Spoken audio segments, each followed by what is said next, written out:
We've had a lot of speakers basically talk about how difficult it is to tell stories in VR. We even had one professor who probably knows more about VR than anyone in the state come tell us that he doesn't think that that VR is really right for narratives. I'm talking about Professor Jeremy Bailenson.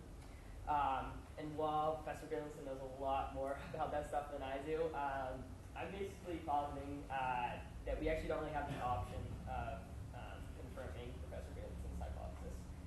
If we think about how important stories are, just throughout our history of the world, you go back in history basically from cave drawings, hieroglyphics, the first novel, Tale of Genji, silent film, radio, television now.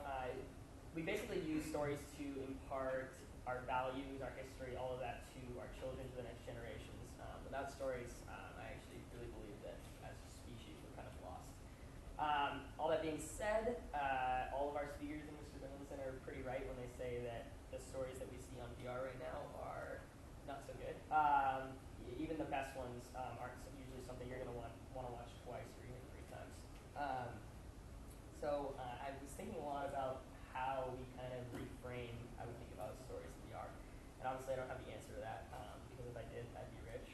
But basically, if you think about all these ways we're telling stories, it's very linear.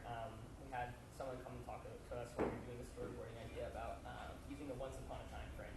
Once upon a time, something happened, and the next thing happened, and the next thing happened, and then they lived happily ever after. And it's a method of storytelling that's worked for us, I mean, literally since the beginning of time. I think the thing we're running into with VR is that VR is the closest thing we've gone to recreating a life experience. And life is not a linear thing, and a life experience is not a linear thing.